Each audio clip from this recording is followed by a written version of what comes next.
Assalamualaikum kan. Selamat datang dan selamat kembali.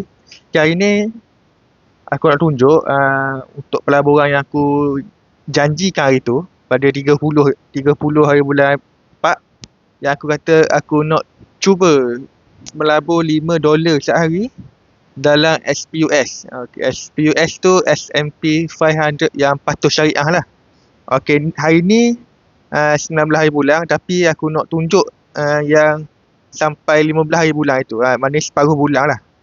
Okay, aku nak tunjuk untuk yang separuh bulan. Okay, ni untuk SPUS aku tunjuk.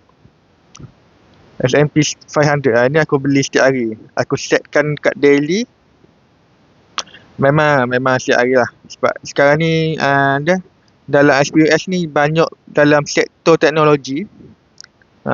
Sektor teknologi sekarang ni memang tengah menaik. Memang tengah menaik sekarang ni. Ni pun baru dia turun. Daily ni nak dapat mana nak turun tak? Aku buat je $4 4 jam lah. Nampaklah dia turun tu. Tapi tak apa, kita pasang je setiap hari. Beli je setiap hari. Tengok macam mana.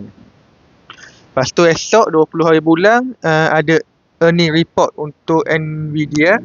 Okay, earning report. Itulah antara kemuncak. Tengok sektor teknologi AI ni dia menaik ke menurun. Sebab semua orang tengah tunggu macam mana report daripada Nvidia tu. Kalau okey, comel naik. Kalau tak comel, dia akan jatuh. Tapi dia akan naik balik. Tapi dia akan jatuh dulu.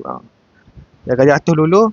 Aku bagi semua orang yang beli saham ni, itu adalah tanda harga tengah diskaun untuk kita beli.